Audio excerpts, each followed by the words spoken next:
Hello friend, চলো আজকে শুরু করা যাক ওয়ার্ড ক্লাসিফিকেশন ওর নাম্বার ক্লাসিফিকেশন। কীভাবে করবে ওয়ার্ড ক্লাসিফিকেশন? এর থেকে এর ডিফারেন্স, এর থেকে ডিফারেন্স, এম থেকে ও ডিফারেন্স, ও থেকে আর ডিফারেন্স, আর থেকে ভি ডিফারেন্স, সেম পজিশনে এগুলো বের করবো। তাহলে এম থেকে ও ডিফারেন্স কত? এম থেকে ও ডিফারেন্স হচ্ছে 2 ঘর, আর এখান থেকে হচ্ছে যে ও থেকে আর হচ্ছে যে 3 ঘর ডিফারেন্স, আর তোমার হচ্ছে যে আর থেকে ভি কত ঘর হচ্ছে যে 4 ডিফারেন্স। তাহলে হচ্ছে যে কি এগুলো হচ্ছে যে কি এটা সেম, সি থেকে ই হচ্ছে যে 2 ডিফারেন্স, আর এখানে সি থেকে এইচ হচ্ছে যে কি এই থেকে এইচ হচ্ছে যে 3 ডিফারেন্স, আর এখানে হচ্ছে যে কি এইচ থেকে 4 ডিফারেন্স। আর এখান থেকে এটা দেখো যে সি থেকে ই হচ্ছে যে কি +2, আর ই থেকে এন হচ্ছে যে তোমার +9 ডিফারেন্স, আর এন থেকে টি হচ্ছে যে তোমার +6 ডিফারেন্স। ঠিক আছে, আর এইটা হচ্ছে যে দেখো জে থেকে এল হচ্ছে যে +2 ডিফারেন্স, আর এখানে হচ্ছে এল থেকে ও 3 ডিফারেন্স, ও থেকে এস হচ্ছে +4 ডিফারেন্স। তাহলে এইগুলো হচ্ছে দেখি তিনটে সেম, কিন্তু এটা আলাদা। তাহলে এইটা আনসার, এটা হচ্ছে এইটা আনসার, সি একটা আনসার। পরবর্তী কোশ্চেনটা ঠিক এইভাবেই করবে।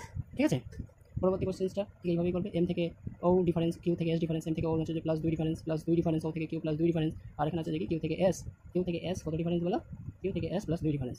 ঠিক আছে, জেড থেকে এ হচ্ছে দেখি তো পিছন থেকে দেখো, পিছন থেকে তাহলে হচ্ছে দেখি জেড থেকে এ 1 ডিফারেন্স, আর এখানে এ থেকে জেড হচ্ছে যে কত +3 ডিফারেন্স, আর এখানে ডি থেকে ই কত ডিফারেন্স 1 ডিফারেন্স, আর এখানে হচ্ছে যে কি হচ্ছে কি সি থেকে ই কত ডিফারেন্স বলো +2 ডিফারেন্স, ই থেকে জি +2 ডিফারেন্স, আর এখানে ই থেকে এই জি থেকে আই +2 ডিফারেন্স, আর এস থেকে ইউ কত ডিফারেন্স, এস থেকে +2 ডিফারেন্স, ইউ থেকে ডাব্লিউ +2 ডিফারেন্স, আর ডাব্লিউ থেকে ওয়াই +2 ডিফারেন্স। এগুলো সেম বের হয়েছে, শুধু এটা আলাদা ডিজিট, তার জন্য হচ্ছে বি একটা আনসার। ঠিক আছে, এটা দেখো যে ওয়ার্ড ক্লাসিফিকেশন হলো, আর এটা হচ্ছে যে নাম্বার ক্লাসিফিকেশন কীভাবে করবে। তাহলে এখানে হচ্ছে যে সবগুলোর স্কোয়ার দেখো, এটা হচ্ছে যে 12 স্কোয়ার, 12 স্কোয়ার হচ্ছে যে 144। ঠিক আছে, 144। ঠিক আছে, আর এখানে হচ্ছে যে 13 স্কোয়ার হচ্ছে যে 13 স্কোয়ার 196। ঠিক আছে, 169। ঠিক আছে, আর এখানে হচ্ছে যে 14 স্কোয়ার মানে হচ্ছে যে 14 স্কোয়ার মানে হচ্ছে যে কত তোমার 196, কিন্তু এটার স্কোয়ার না, তাহলে এটা অ্যান্সার। ঠিক আছে, পরবর্তী কোশ্চেনটা দেখো, এখানে এটা যোগ করে দাও, আর এটা দিয়ে 10, এখানে 10 আসছে, এখানেও 10 আসছে, এখানে কিন্তু কত আসছে, এর এখানে হচ্ছে যে 10 আসছে, কিন্তু এটা আসছে কত তুমি 9, আর হচ্ছে যে কি 18।